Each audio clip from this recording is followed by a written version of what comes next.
What's up, all you playboys and playgirls? Welcome back to the worst show on the internet, aka the FloGrappling show. I'm your host, as always, Big Nasty. We got Joey Gilps over there in the other chair, Slack Barrett on the ones and twos over there, hiding behind the computer. Big Reed got stuck in traffic, dude. Can you guys believe this guy? All right, we're trying to run a professional organization, a professional show here. I mean, you guys know us. You know us here at FloGrappling. Only the cream of the crop, you know what I'm saying? The highest professional values come to you guys. And Reed got stuck in traffic. But, you know, we're not going to let that hold us up today. We're going to talk a little bit about IBJJF The Crown. The brackets just dropped, but we're going to go through the divisions, look at all that. But, it's a big event coming up November 17th, but before that, you know, let's do a little weekend roundup, you know? Let's talk. I think you were saying, Joe, the FRL guys, if you guys are Flo Wrestling fans, they call this the fun and easy banter portion. Fun and easy banter every single time. Guys, let's have some fun and easy banter. Let's get after it. Next time you roll up on your friends or something and say, you guys ready for some fun and easy banter between pals? That's what I always rock up to my boys' place, you know, and it's like got the whole crew there, and I'm like, all right, commence fun and easy banter. Fun and easy banter time. But there was obviously some cool stuff going down this weekend. You know, PGF just did their season 7, which is like, it is a cool thing, to be honest with you. The PGF thing, the couches in the background is a certain vibe and all that. For sure. But ultimately, Ryan Aitken ended up coming away as his team won the New Generation or something like that, New Hope. I don't know what the sponsor was, but that team won, which Ryan Aitken was on, and then he ultimately won the bracket. So shout out Ryan Aitken, right? Ryan Aitken kind of been on a tear ever since getting a submission in first round ADCC, but he just keeps coming for it. 100%, 205 pounds. Ryan, one of the best in the world. He looked awesome. He set a PGF regular season points total with the number of submissions he was able to rack up. That's very impressive. And PGF is brutal, man. That's so many matches in a week. You end up having something like 10 matches or something. Like, that's crazy to knock out over and over. It just kind of seemed like, honestly, it was just like nonstop injuries. Like, it seemed like, I just like wasn't watching 100% of the time, but I would just like open Instagram and be like, oh, a new break on freaking this guy now. It's like, oh, Davis Asari just broke his ankle and he's back fighting again. Oh, Adam Bradley just like got into a freak accident, blew out his knee. He's out. It was like, Jesus Christ, dude, it's a grueling format for a grappling event. It's obviously fun to watch. It's like very viewer centric, you know, because it is like cool to watch somebody compete that many days in a row, and this kind of, you feel invested at a certain point, ultimately ends in a bracket. So that part was cool, but it was pretty gnarly with all the breaks and everything. So I feel like, because they don't call their submissions just submissions, if it's like breaks and kills.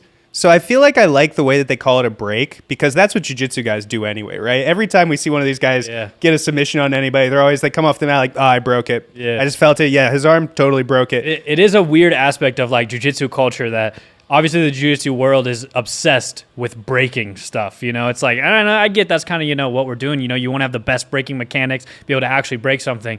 And dudes are, like you said, they're always being like, yeah, I broke it. Guaranteed, 100%, it's broken. Or like, dudes will be like, yep, he broke my ankle. Like, my shit is broken. I ain't never seen a jiu-jitsu guy in a cast. Not one time. I don't know. Not one time. Weird thing. Weird thing. I never seen a jiu-jitsu guy in a cast. I'll see them compete weeks, like 3 weeks later, after telling me they shattered a limb. Yeah. You know what I mean? Wide knees, all of this. Yeah, like, I mean, you know, I know it's like ligament damage for the most part in a lot of these submissions, but just one time it'd be interesting to see a jiu-jitsu guy in a cast after a break. I don't know. I might be the first, dude. I might freaking break my shit and wear a cast. 100%. Make it official. Make it official. It is like a case closed argument to me, is like, you never see anybody in a cast. Literally never. Never one time have I seen. You said that, it dawned on me. I was like, that's right. I have never seen a cast. Not once, dude. Yeah. Everyone at home. I need everyone at home right now to think about if you have ever seen a jiu-jitsu guy wearing a cast. Like, I literally don't think I have. Not even like gym guys. No, not even like guys around. I'm sure it's, you know, you can pull me up photos or whatever, but like, yeah, for the amount of trying to break each other's limbs and breaking each other's limbs that we actually do in this sport, don't actually see too many x-rays on Instagram where I feel like people would throw it up like, man, look at my arm, this is crazy. Don't really see a lot of those. I see every black eye selfie that anybody. Yeah, exactly. Yeah, I see this stuff. All the grapplers out there know, if you're training, you get a black eye. Yeah, you got to be posting that up just so everybody knows you're legit. You're always talking about that, like the black eye selfie thing. So I recently got a black eye. I had to go covert ops with posting it because I was like, I don't want Slack to make fun of me. So I was like taking selfies with my dog. I was taking, I was like, oh, look at my cute new puppy, and it's like just big black eye. I was like, you guys know why I really posted that. Hey man, you got to capitalize on those. It only happens every 16 months. So. Yeah, literally. At ADCC 2024, I was backstage. This was after it was like things were wrapping up. I think like the finals were going on or something. And PJ was back there and he's like, hey, you're a professional. PJ's just like real smooth with everything he does. And he's like this real smooth, like the Butter Panther. Yeah, exactly. Yeah. One of the most fitting nicknames in jiu-jitsu, honestly. And he was like, you could help me out with this. And he pulled up a photo of him at 2022 ADCC, like showing off the black eye, like isn't no that sad like stories. still his selfie? Or his Instagram? I know it's like one of his pinned posts. Yeah. But he like did that. He's like, can you recreate this photo with me right now? And he had like the same black eye. And I was like, I'll do my best. And so I was like, that's going to be a sick one. PJ's going to have an ultimate black eye post there in a little bit. But I never actually saw him post it, so I guess I did a bad job. So my apologies. Speaking of PJ, shout out to PJ. We got to hang with PJ this past week. We went out to San Diego for a big content push. I got to draw straws and be the one to get beat up by PJ for a Fix My Game. So everybody out there, stay tuned. You'll get to see me get absolutely demolished by PJ Barch for a couple minutes. Give us 2 of your favorite moments from it and 2 of your least favorite aspects of having to do that piece of content. 2 of my favorite moments. I don't know if I have a favorite moment, to be honest. It was sort of a fight or flight experience for me. I swear, after the first submission, I felt like I came to like, oh yeah, I'm rolling with PJ Barch and I have to just get beat up for the next 10 minutes straight. Now it was pretty cool. Like when you do stand up with somebody who's really good, and I don't think I have to go back and watch the footage. I haven't watched the footage yet. I don't think he did any like double leg takedowns or anything, right? He hit me with a lot of trips in like that very slick judo foot stuff where like you just sort of become weightless. And when someone can do that without hurting you and do it very, decisively and stuff, it's honestly a pretty cool experience when you're expecting it, So it was cool. And he gave me a lot of pointers, like especially about my guard. We were joking about it because he was kind of pointing out that like I was halfway playing knee shield, halfway, and it was hard, like it was really hard. I'm not a big guy, right? It was really hard to try to play any type of sweep on him. His pressure is just so suffocating, but he did actually give me a lot to think about. So that was my first time doing a Fix My Game. It was pretty cool to come away with. I'm not looking forward to editing the video, but I'm sure I'll get a lot out of it once I go back through. Yeah, I'm kind of glad that you're going to edit these so I don't have to also edit myself. Any footage of me training that I have to edit is like, God damn this. Well, you got to go with Kynan. I mean, what was that like? Oh, dude. I think, first of all, I've learned I'm way stronger, way bigger than Kynan. I'm just kidding. I'm kidding. No, Kynan is obviously a beast. Kynan is like I think the best way to describe Kynan is like he does feel like he's made of concrete. Like it's just like his body has no give in any sort of way. You can try and just push him in the chest and it just like you move back. Yes, it does not move. Like physics are working in the opposite of Kynan, to be honest, like in his favor. There was a moment where luckily he pulled guard with me. Like I think he was trying to show like some of his guard and stuff. Must be nice. Yeah, that was nice. No, real quick though, one of my favorite parts with the Slack. Yeah, what were your favorite parts? I have 2 favorite parts. One is Slack walks out in his fresh ass King's kimono no-gi kit. So shout out King's hooking it up. King sponsors Fix My Game. They gave us some kits and everything for that. He rocks out and he just goes, man, do I look like a stick figure? Slack was all conscious about looking too skinny. Well, standing next to PJ, I definitely look like a stick figure. Yeah. And I mean, I get it. I'm on the other and I like see myself, I'm like, damn, dude, I got to freaking lose some pounds. I look chubby in this kit. But it was like so funny because then just like the rest of the trip, you kind of brought up like, I'm going to start hitting buys more, I've been hit. I need to do more buys. I'm like, yeah, hell yeah. Let's get big and juicy on this podcast. I need to start hitting arm day 3 times a week. Yeah. So that was one of my favorite parts. Bro. And then my other favorite part was there was a clear like fight or flight instinct in you, like you were in survival mode from like the moment like you had the tunnel vision look in your eyes, you know? And like a lot of this it's just like this is a hard piece of content to make, to be honest. Like I don't think people realize that it's like you are putting yourself out there quite a bit. We're going against professional grapplers as like normal hobbyist people. They're way better. I hate to break the news. They can do whatever they want to us, but it does put you on the line where people are going to watch that and watch you get owned. And that's kind of the purpose. So then you can like learn the technique, learn from that. So it's like, damn, dude, I just got to freaking get some shit going so I can whatever. So I get that you were in that mindset and everything. And you were so tunnel vision. PJ comes out immediately, and you were worried about him foot sweeping you. He comes out immediately, foot sweeps you. You just keep going, whatever. Then you get submitted. He comes back around. Next, he does like a no-look ankle picks you. Then you turn to the camera and go, I knew he was gonna foot sweep me. And I was like, I was like, truly in the blender. Yeah. Truly in the blender at that point. I was like, either he doesn't know that the first one was a foot sweep, the second one was the ankle pick, or that was just so delayed that it took a second takedown for him to finally be like he did foot sweep me. Wow, that was crazy foot sweep. Well, and it's funny though, because it was just a funny experience. Because like, you know, I got up at like 4:30 that morning. We got on an airplane. We get to San Diego. We show up at 10th Planet South Bay. All of a sudden, I'm staring PJ in the face, and we're like rolling. Yeah, and then it was just such a surreal where.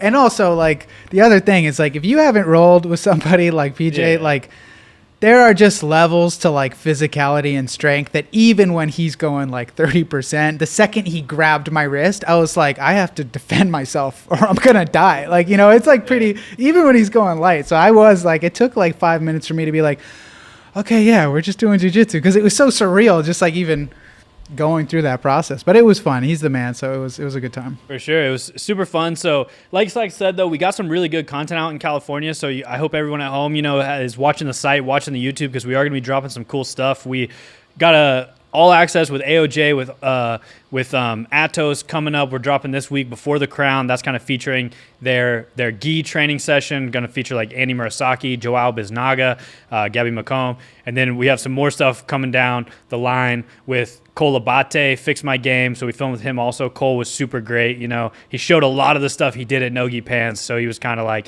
you know, tied it back in with it. Basically everything he was doing at Nogi Pants, so that'll be cool. Kynan. I know Joe just shot a Fix My Game with Felipe Costa, so we got that one coming up as well. So some sick content coming out of those trips for sure. The other thing from this weekend, though, I want to talk about before we move into the Crown specific stuff. We're going to look at the brackets for the Crown they just dropped, but man, we got to talk about the Roots. Got to talk Roots. Cade, big Roots. Cade Ruotolo just had his second MMA fight on one championship and just freaking banked that dude up, bro. He ended up banking him up. The guy went down. He was just raining punches. Ended up sinking a Darce, finishing it true Ruotolo style. I'll be honest with you, though. I was hoping he was just going to put the dude out. Like, man, I was like, let's get a TKO. He was close. Yeah.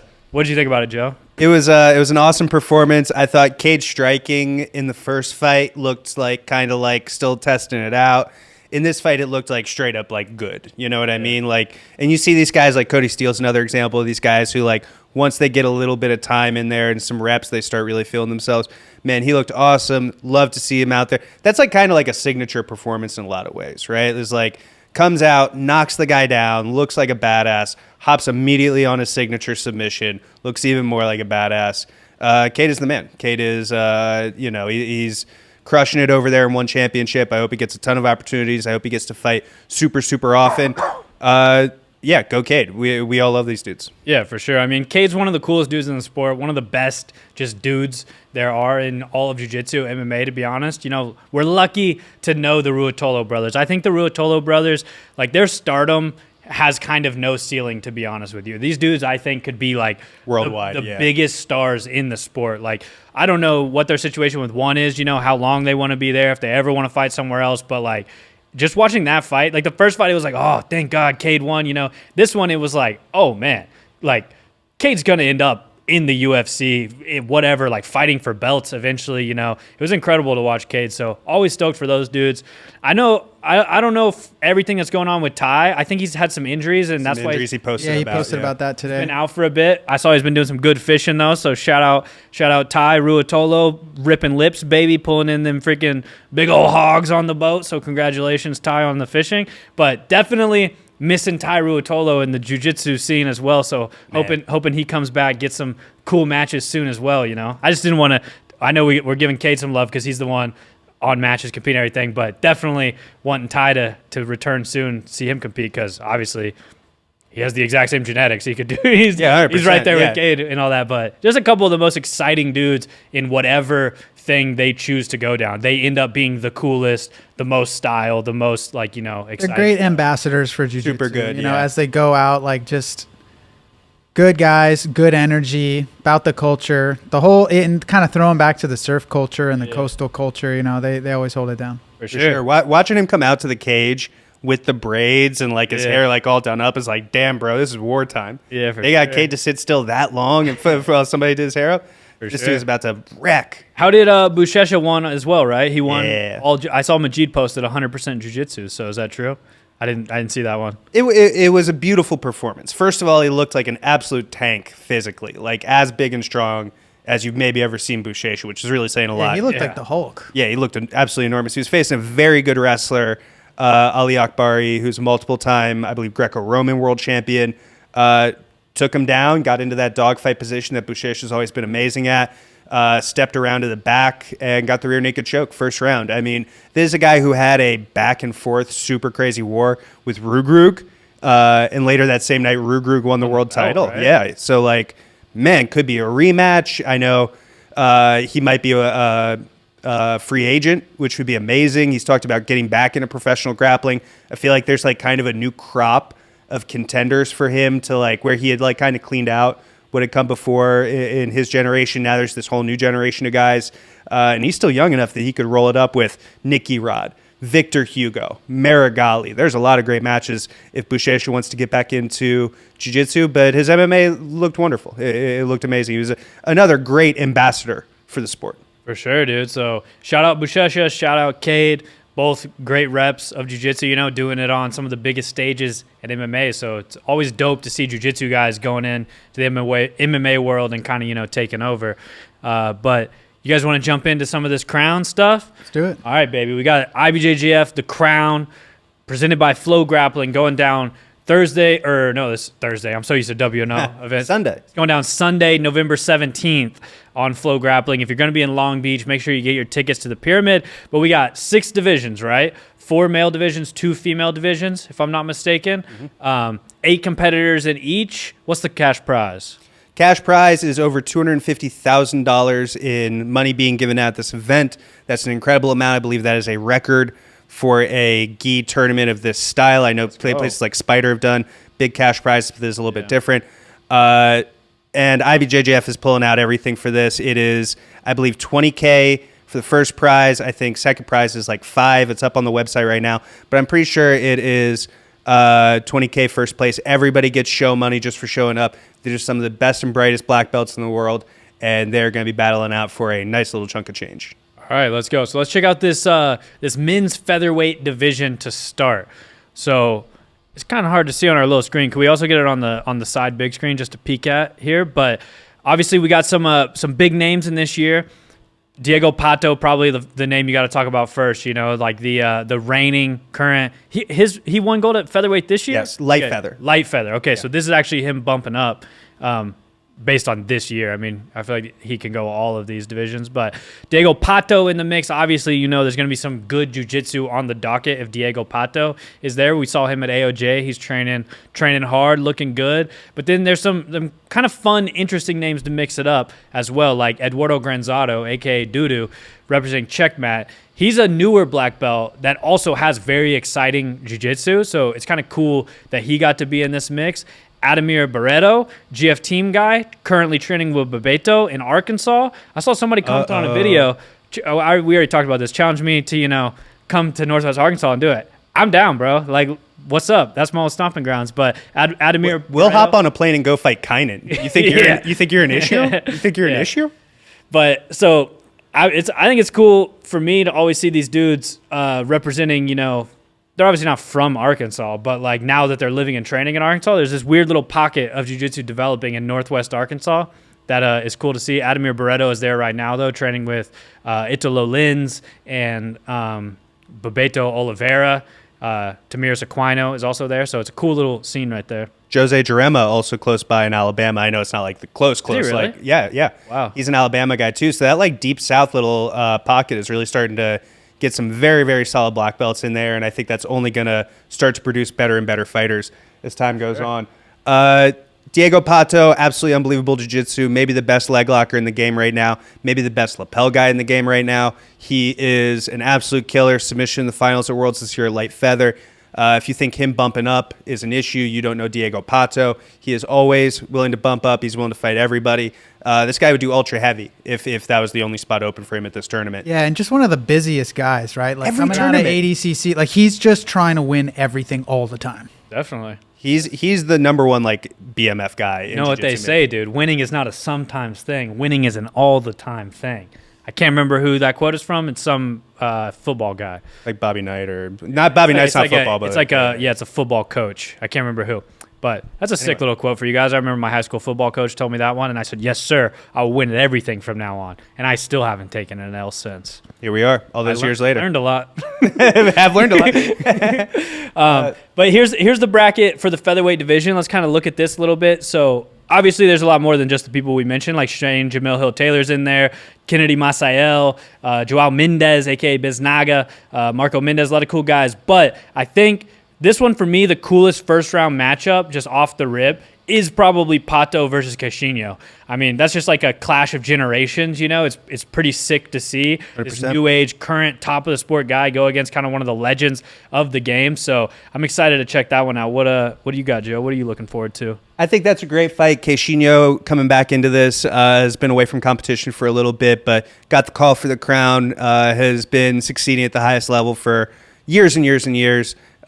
Just won another Masters World Black Belt World title with some awesome loop chokes. Was set to fight Mighty Mouse, but Mighty Mouse ended up losing earlier in the bracket.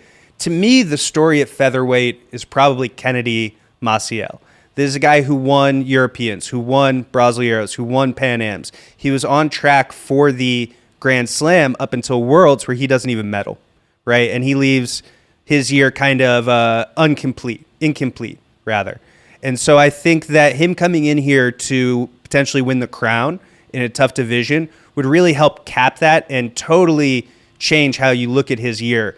Because right now it is a guy who won everything up until Worlds and then lost. That's a very disappointing feeling. If he was able to come in here at the crown and get it done, I think that's a lot of redemption. So I'm really looking at Kennedy being able to make his way through this. I think his first round matchup with Joao Biznaga, people don't know Biznaga that much. He's a very exciting young Atos black belt who always brings a good fight, has fought a lot of the top names already. And so I think that's going to be a tough first rounder.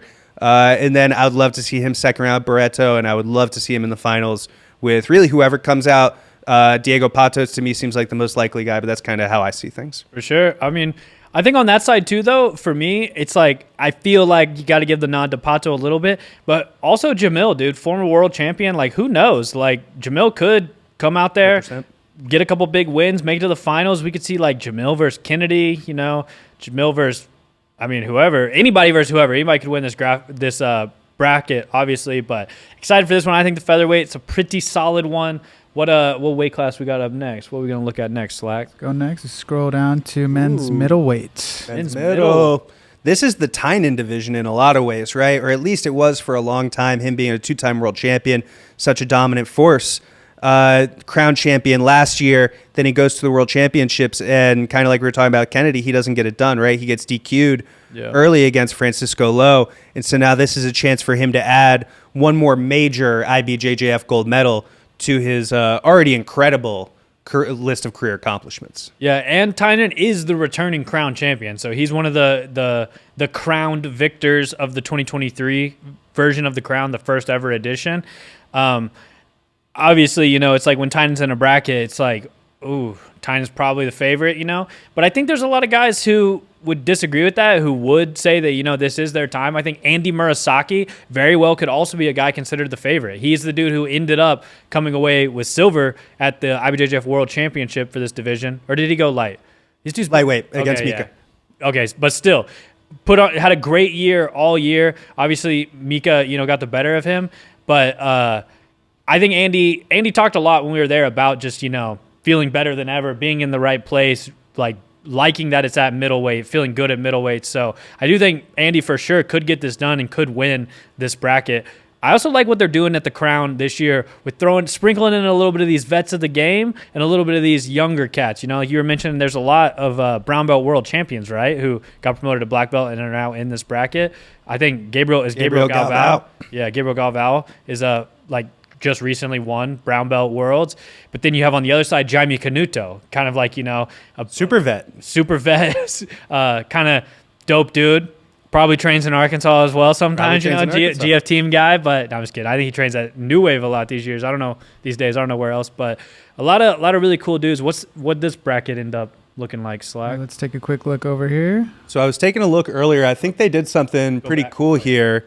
They put Tynan with Gabriel first round. And yeah, Gabriel was a monster at brown belt, won worlds in kind of dominant fashion, to be honest. And I think he might have won the open class as well. This guy is a real talent here who is going to be a factor here at this weight class for a long time. Maybe that's a factor at the top of the podium. Maybe it's more like a bronze medalist kind of guy who eventually works his way up. But Gabriel is an absolute stud. I think him and Tynan first round is one of the most interesting fights in the division. For context, Gabriel faced world silver medalist Francisco Lowe at BJJ Stars this year and was able to pick up a decision win. I think we all know that Francisco will take some losses, so that's not necessarily like your ticket into the big time now, but it's a real indicator that this guy's going to be really competitive with these high-level guys. For sure. So one thing worth noting, too, in that first graphic that showed just everyone competing, it had Francisco Lowe. Yeah, but Francisco Lowe is out. You can see Mateus Luna replaced him. Mateus Luna, obviously incredibly exciting grappler, so I think that's a good addition. It's going to be a great scrap in the first round with Elijah. For sure. Elijah versus Mateus, that's a pretty cool one. That's an awesome one, yeah. Andy versus Jaime, you know, kind of like veteran versus Andy's an established guy for sure, but still on the younger side, you know, seeking some big trophies, some big wins in his career as well. And then you got Mauricio Oliveira and Manuel Hibamar. I think that's a great fight, actually. Yeah, it is. I really do like that fight. Yeah, Manuel is always bringing it. He's been at the top level for a good amount of time now, veteran in the game. And so is Mauricio, right? He was able to win, I believe, his first IBJJF major at medium heavy this year when he won the European Championships. And Manuel's been about it for a long time. These guys met, I think, like 2019. They met at a fight to win. It's been a long time since then. They're going to run it back first round of the Crown. These are two guys who, with just a little bit of momentum, could very easily start to shake things up, make the finals. Who knows what happens, man? You can see Hibamar. Hold on, go back to the Instagram post. You can see Hibamar likes it too. Look over there in the comments. Scroll down a little bit. See Hibamar giving the heart eye emojis. Like his comments. Like it from the Flow account. Bink. Let him know. Let him know. Hey, like the post while you're at it. What the heck, dude? All right. Bink. Scroll down a little bit. Who else is commenting on this? This is kind of fun to see. You could get lost here. Oh, Adam in the comments. Matthias. Denaina. Jay Guarezi says, that's Guarezi, says easy money. Jaime Fregosa. Most of these people are making their way in. We got the duck emojis. Yeah, the duck. Ricardo Yoshida. That's a cool AOJ kid. It's just now occurring how ironic the duck nickname is because that dude ducks no one. He just walks like a duck. He just walks like a duck, yeah. Yeah. Ducking nobody except the freaking steps to the bathroom, dude. And you see him walking like, yeah, you get it. For sure. No, I think the coolest thing about Pato is he's got these little dachshund puppies, the Cali Doxies. And they all just kind of like, it's like Pato and Sayuri and their two little like dachshunds. Like, I'm like, yeah, it makes sense. Like, you guys are all just like walking around little like. I do have to give them a shout out too, because after we did that visit there and I saw how they fed their dogs like a whole foods diet with like actual just cooked vegetables. Crazy. And their beef, dog eats better than me. It converted me. They totally convinced me. And now every 2 weeks I got to spend 4 hours cooking my dog food. So thank you, nuts, Pato. bro. Thank you, Sayuri. That's nuts. Have your dog thank him. Yeah. My dog thanks you guys. Yeah, my two dogs at home, that shit ain't happening. Y'all sticking on the Y'all sticking on the kibble, you like it. You'll like it. Yeah, good boy. Good boy. What are your dogs' names? Winston and Wilbur, the Dubs. The Dubs. Dubs. Right. Dubs. Nom, nom, nom, eating Dubs over there at Exactly. the freaking Gilpin house. Just kidding, eating kibble. But yeah, I'm on the kibble train too. I'm not gonna cook for my dog. You should get your dog on it. I don't know. Yeah, I love it. Man, what can I say? It tastes great. But that's how into kibble I am. I gave up regular food. It's got all the nutrients you need. Anyways, let's Next get back division. to the Crown. Back to the men's heavyweight division. Heavyweight division here. This one to me, this is like These boys are not eating kibble, by the way. Yeah, this one, this division to me can be summed up kind of with like Adam Wardzinski's like current place in the sport. Like Adam Wardzinski, I think is like one of the most impressive things that came out of this year's World Championship. And this would be like the ribbon on like to wrap this all up, you know, like the little cherry on top for Adam if he could come and win this division. And just it's like, wow, like not only is he now the first ever male European world champion, but he's also the Crown champion, just really solidified it. But he has some really tough dudes that he'll have to overcome if he wants to do that, particularly Gustavo Batista, who also, I mean, is a world champion, multiple-time world champion, just won this 2024 IBJJF World Championship at medium heavy. Yes. Okay. These dudes move around weights so much. It's like hard to remember like which weights did you win. He was having too many Felipe Andrew problems, right? And so I feel like both these guys were having Felipe Andrew problems for a while and couldn't quite get over that hump to win a world championship. Adam just beat Felipe Andrew and like beat him at Euros and figured it out, and Pans, and then Batista just decided to move down, was able to move down, and if you remember, had an all subs run. You know, broke Jansen's shit in the finals. There actually is a legitimate break because Jansen... No cast. Didn't see a cast, but Jansen was unable to do the open class finals, which is like almost as good. For sure. So I do think Gustavo Batista is going to be very hard to beat as well. Like, I don't know. Like, he's just one of the toughest dudes in the sport. He's one of the most dominant grapplers in gi jiu-jitsu, in my opinion. I think when he wins, he doesn't just win with like, you know, oh man, that looked like it could go either way. It's like decisive. Like when Gustavo Batista goes out there, plays his game, competes like at his level, it's like, whoa, geez, dude, he just freaking owned every single one of the dudes he competed against the whole way through. And then the other dude that I kind of have my eye on, I think obviously everyone here has a case, is Mateus Rodriguez. I think for Mateus Rodriguez, this is a very unfinished business type of event. Mateus ended up losing to Adam. He ended up getting submitted by Adam on their second match. So he lost, didn't make it to day 2 because Adam ended up obviously making it to day 2. But I just know that Mateus, at least I think, you know, I feel like I know, but I think that he very much saw that as his opportunity to win the IBJJF World Championship. And it was kind of like Adam took it from him by beating him. It was basically like whoever won that match was going to have a very likely chance of making the run. I think that's winning the division. Kind of a fair thing to think too. Yeah. Yeah. And so I do think this for Mateus Rodriguez is almost like a redemption thing. We've talked about Tynan seeing this as a redemption event, you know, because of his last couple IBJJF Worlds haven't gone his way. But I really think Mateus is like, if I could come out, win this event, then I do solidify myself as like, you know, I should be there. I should be on the world's podium. I do have a claim to the throne of, you know, like the best IBJJF heavyweight in the world today. So those are kind of the 3 that I'm looking at. Obviously, you can't count any of these dudes out. What are you kind of looking at in this one, Joe? Bunch of super tough guys. Obviously, 2 world champions who submitted their way through worlds. That's always going to be a super tough bracket. Yeah. I think that, man, if I'm being honest, when I think about this bracket, I feel like people are, at least maybe like the general public is kind of like penciling Adam in to the finals or even potentially into the Crown gold medal first place.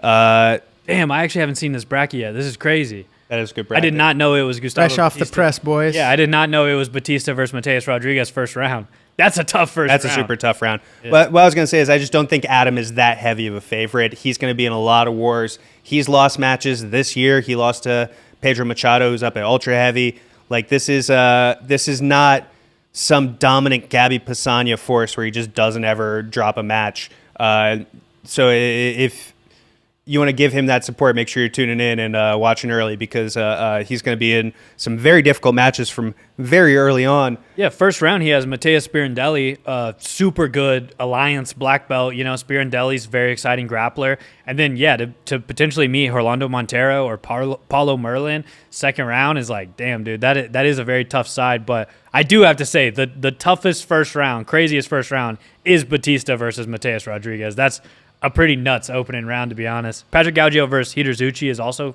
pretty crazy, but this one's a good one.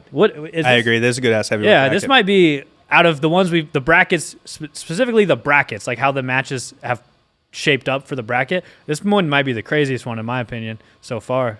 I agree. There's a lot of people on here like Paulo Merlin or Hidor that maybe don't have the biggest name in the sport, but these guys are absolutely elite. They're fun to watch. They bring the fight every single time. They're super pros, represent some of the biggest teams in the world. You got to remember, there's only one athlete per team, across this event.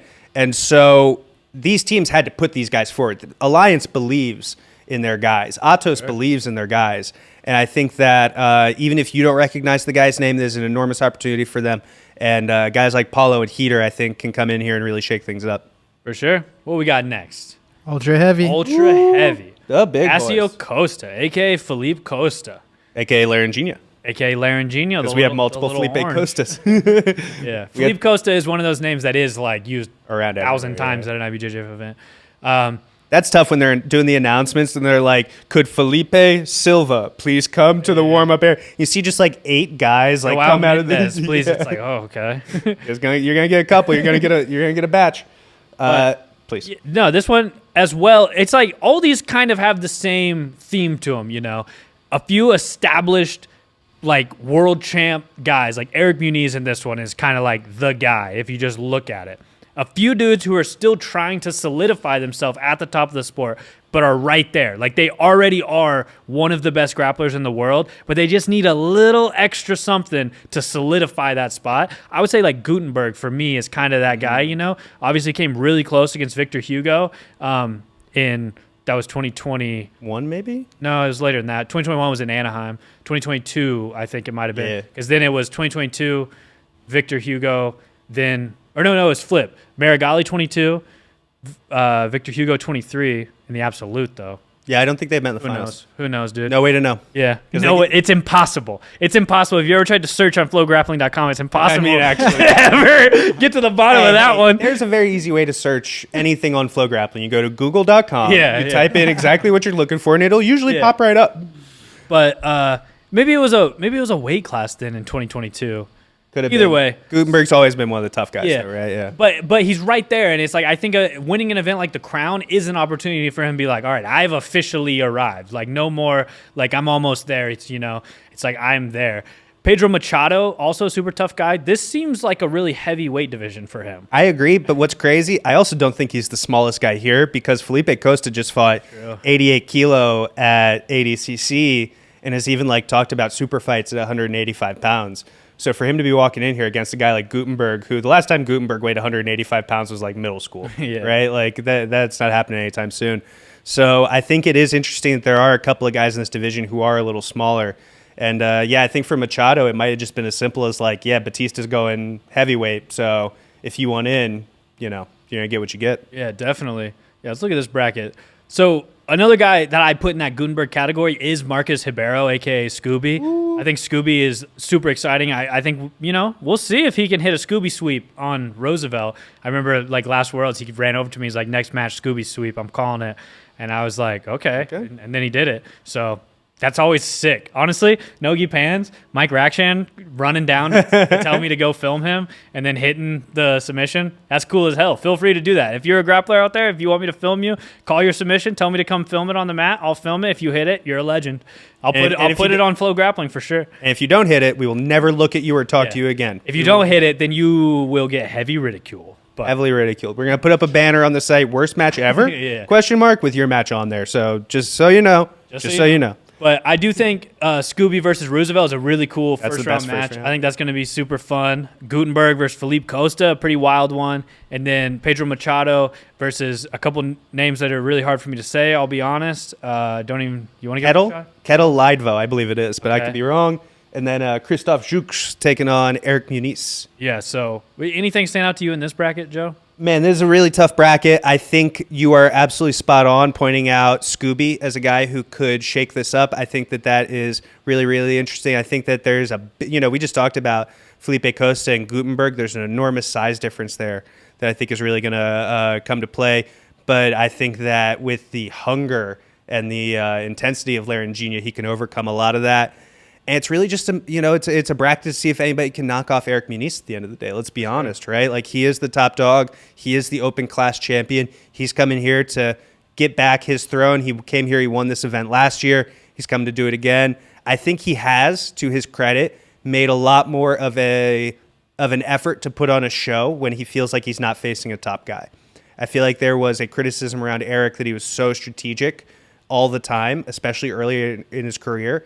But now he's kind of figured like, oh, wait, I'm actually just unbelievably good at this. And I could just like score 50 points and submit this guy. And so now, like, you see him just going out and scoring dozens of points in some matches. Like, I remember the European final. He was like, he wasn't able to get, but he was really hunting, scoring for just 10 minutes. And I think that that's a great thing to see, because I think eventually that's going to bleed into those finals matches as well, right? For sure. I think I do think you're spot on with that. I think now Eric is like, he's just opened up his game completely, because it's like, it really seems to me, like you said, like a true realization that it's like, oh yeah, I'm nasty as hell. Like, I'm freaking super sick nasty, aka Big Nasty is me. If you want that nickname, Eric, I'll let you have it.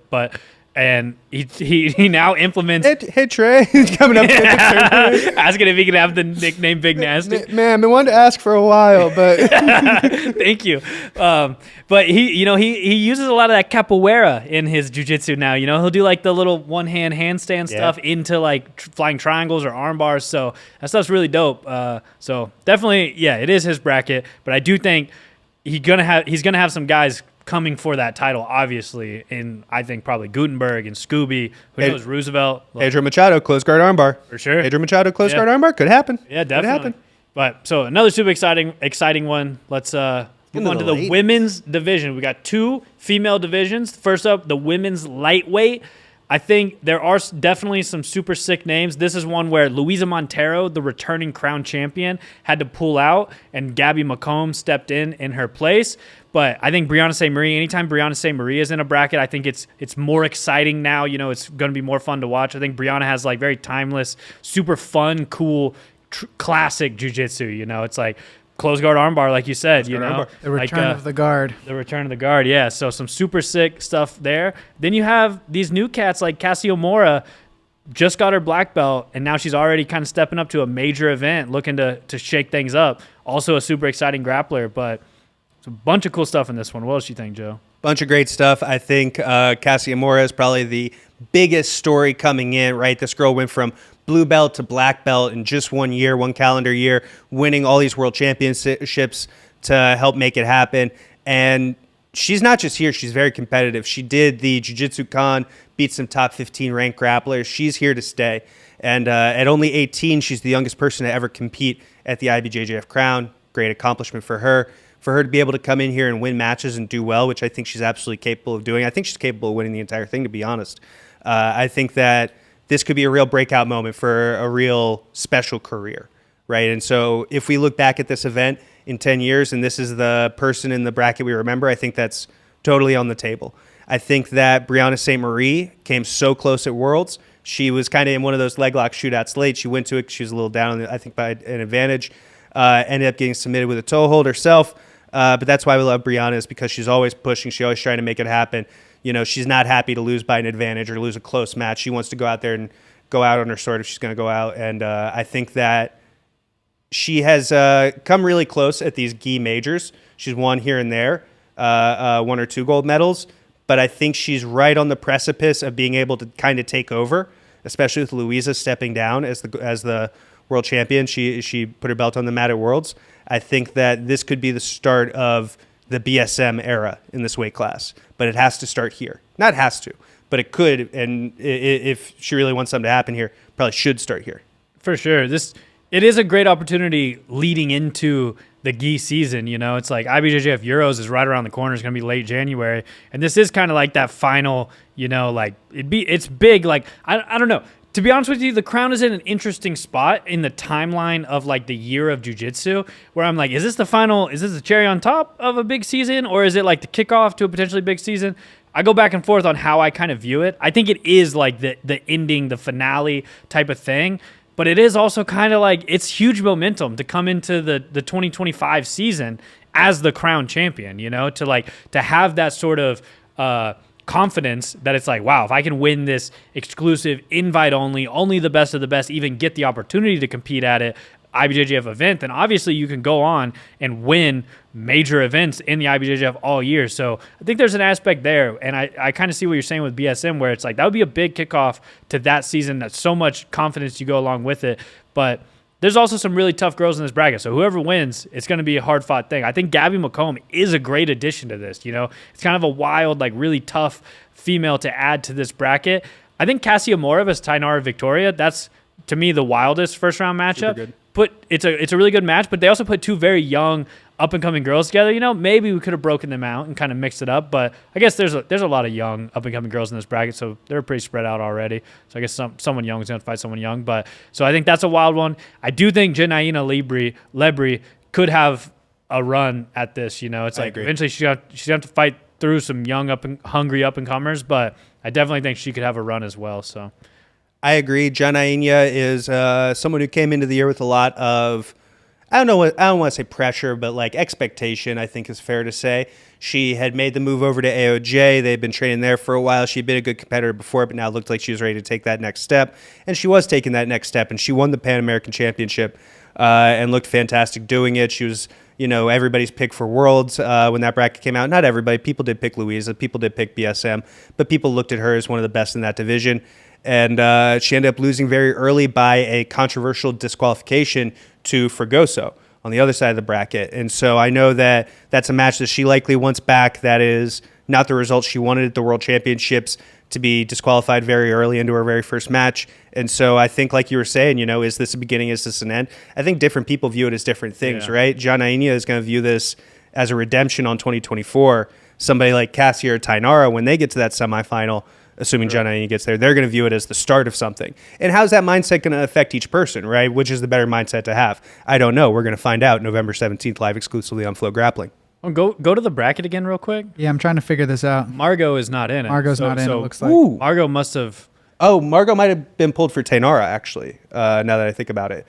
I think that was a very late change they announced last night. Gotcha. Okay. Yep. I didn't see that, and I was like, wait a second, like You see me flipping back and forth. I Yeah. was like, something doesn't match, and my Yeah. brain can't put it together. Well, that's some breaking news, I guess, if you're us, and I don't know if you're not, Yeah. maybe you already saw it, but Yeah, Or maybe you already saw this post. Margot out. Yeah, literally. Margot out. Tainara, who was the brown belt world champion, in.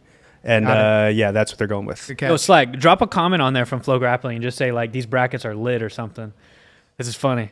If anybody watches on the FloGrappling show and sees this comment, go comment and respond a special message. I don't know. What message should we say to respond? Whether or not kibble is good or something. Oh no, yeah. We need some. Yeah, Brackets are fire. Just if you're from the FloGrappling show and you were a part of this segment where we live commented on, I guess, our own post, a collaboration post with IBJJF, just go to that and say you are correct! Exclamation point, like that, like a weird way of agreeing. So we'll know. And if no one does that, dude, I'm gonna be upset. I'll be super upset. I'm gonna be upset. But let's go to the final division here, the women's super heavyweight division. Kind of par for the course for the rest, same type of mix-up, some young, hungry faces, some established veterans. And I got to be honest, one kind of queen of the division who really, when it comes to this women's super heavyweight division, has kind of been ruling with an iron fist for a while now, Gabby Pisania. It's like, can someone defeat Gabby Pisania? Maria actually Came close. Yeah, at Jiu-Jitsu Con, right? It was like a one advantage match. Like Two advantages. Two advantage. Very Potentially, like basically the closest match Gabby Pisania has had in years. So 100%. And it came down to like, man, some throws and sweeps that, like, if this had been in bounds, that's a totally different match. But if it's a totally different match, it's a totally different match. Who knows? But yeah, Maka looked incredible. And she's here as the AOJ representative, trying to knock off Gabby. It's a competition to see who can knock off Gabby McComb. She is the most... Pisania. Gabby Pisania, thank you. Gabby Pisania is the most dominant athlete we've seen in jiu-jitsu since Hickson. Nobody has been able to come in and rule a weight class this consistently the way that she has done. And what makes it so special is that she shows up everywhere, right? Even in years where you just knew a guy like Buchecha was going to win double gold. He's the best guy. Okay, well, he didn't show up at Euros and do it. He didn't show up at Pans and double gold. He didn't show up at Brasileiros and double gold. Or maybe you do like one of them, like Pans or something. But, she's just everywhere. Like Jiu-Jitsu Con. She's going and fighting at Jiu-Jitsu Con. She's fighting absolutely everywhere. Her level of motivation, even after attaining all of her goals, is really what sets Gabby apart as a different kind of champion compared to everybody else. Not just a different athlete, but she's a different kind of champion because that hunger never has gone away with her. For sure. I think So looking at the bracket specifically, she has Mayara Custodio the first round. Mayara's another. I would have picked her as a potential favorite, and not a favorite because Gabby is the clear-cut favorite in this division, but a potential person who could win this bracket. And that's a tough draw to get Gabby Pisania first round. But I mean, who knows? Mayara Custodio does definitely have all the tools necessary to kind of mix it up and potentially cause an upset here. I think Tamira Silva versus Giovanna Jara is pretty cool. It's cool to see Giovanna Jara back in the mix. Sure. Giovanna's an incredibly exciting grappler. Watching her color belt career and everything, she kind of was very dominant, super exciting. Now she's back, also a new mother, right? So we kind of got a lot of new parents winning grappling events recently. It's shown to be the meta, right? Yeah, the new meta is just having a kid. The meta years ago was leg locks. Now we've moved on to procreation. For sure. And she also does have a neck tattoo now, so we'll put that into the data, see if... Most people don't come back with as a new mother and with a big new neck tattoo. So this is really uncharted territory for a lot of us. Yeah, a lot of groundbreaking stuff going on here. And then on the other side, Nachieli versus Maka, Melissa Stricker versus Isabelle Lemos. I mean, another cool bracket all the way around, obviously. Which of these matches are you most excited for? There's a lot of really good matches. I think Mel Stricker, I always like to watch because I always think that she is just super aggressive style. So aggressive, right? Like we see a lot of aggressive people at the pro level, but Mel kind of rises above the fray. She rises above everybody else with her level of aggression. She's taking on brown belt world champion, I think double gold, Isa Lemos, who looked awesome at brown belt, super dominant run, has started to look really good at black belt. It's actually gave Gabby a pretty tough match, although she was eventually submitted. And I think that this is another great experience for her. It's a great experience for a lot of these young people. But you're just looking at a division with Gabby Pisania in it. And it's just so tough to really see anybody else. You could tell me before a tournament, hey, if Gabby Pisania doesn't double gold, we are just going to cut you in half or something. Yeah. My blood pressure wouldn't raise one moment. Yeah. You know what I mean? There's just there's so much confidence around her in her camp with her coaching that she is there to do well. She's there to win. And so I would say if you're going to give me, one early round matchup, it is on that other side with Issa and Mel. But for me, whenever Gabby's in a bracket, I always have one eye on Gabby. Yeah. How long do you think Gabby's going to reign? Forever. Yeah. It feels like just straight up, she's never losing. And I try to look at who could be the next person to come in and beat name. Gabby. I thought about Sarah Galvao. That's my pick. That was your pick? Yeah. She's small. I know she's small, but I think Gabby's going to reign for a very, very long time. This is not. Yeah. I don't know if Sarah Galvao is going to get her black belt and be like, I'm in the absolute division, because she is small. Mm-hmm. I think there's potential that she might establish herself as a black belt, find a lot of success, and then now it's when she's ready, go up and go after the absolute division. And I think it could be a David versus Goliath, changing of the guard, crazy Mackenzie Dern, Gabby Garcia. Yeah, not just a a old gin, new gin, if you call Gabby Pisania old gin, but changing the guard type of thing, but also just a small person, big person in the absolute, crazy upset. I don't know. Something, I don't know if it's Andre's confidence in Sarah that leads me to believe that more than maybe I should, or just watching Sarah Galvao do jiu-jitsu, and she's incredible, to be honest. But Andre talks about how he's dude, Sarah's way better than me. Anything I could ever do, especially at that same time in the jiu-jitsu journey, she does it way better. Because I was joking with him that we should get a one of those big inflatable balls out and have him dust off the old Atos in motion cool solo ball drills and stuff. And he was I could do it, or you could get Sarah to do it. She does it way better than me. And I was dang, dude, Sarah really is just. She's that, she's her, capital H. So, I don't know. She's kind of my pick for Got it all from her mama. Yeah, true. Got it all from her mama. Yep. Shout out Angelica. Shout out Angelica. Keeps it all running. Yeah.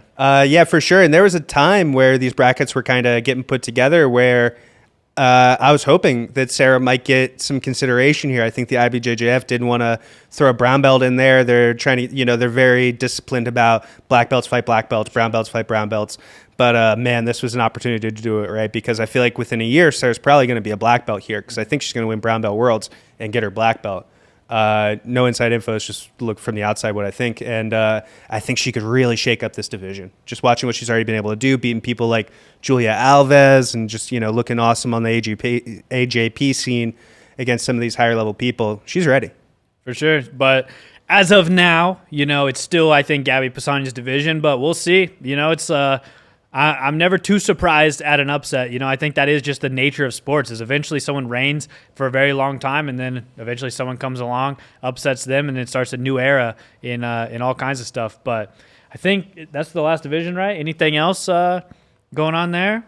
Man, I'm really excited for this event. I think that this is an event that's going to be around for a while, and it's growing and it's building its prestige. And the way that an event builds prestige is the athletes show up and do crazy things. The athletes show up and they treat it like a big deal, right? And I think that watching the way these guys are training, watching the way everybody's motivated, they are treating it like a big deal. And I think that that's hopefully going to express itself within the competition and within the jiu-jitsu.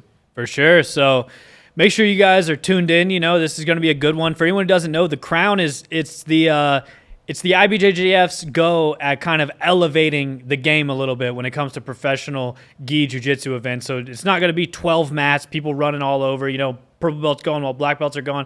No way, Jose. Invite only. I think they might be doing 2 mats this time for the more divisions, but still, it's 2 focal mats. It'll come down to 1 mat, professional lighting, professional production, all of that to you know, decide who the best grapplers, best gi grapplers in the world are today. And it's going down Sunday, November 17th in Long Beach, California. Make sure you're subscribed to the FloGrappling YouTube channel. Go buy a subscription to FloGrappling.com so you can watch all of the best jiu-jitsu in the world. If you're in Long Beach, buy a ticket. We'll see you guys there. Come say what's up. But looking forward to this one. Thank you guys for tuning in. Thank you for watching the FloGrappling Show, and we will see you in the next one.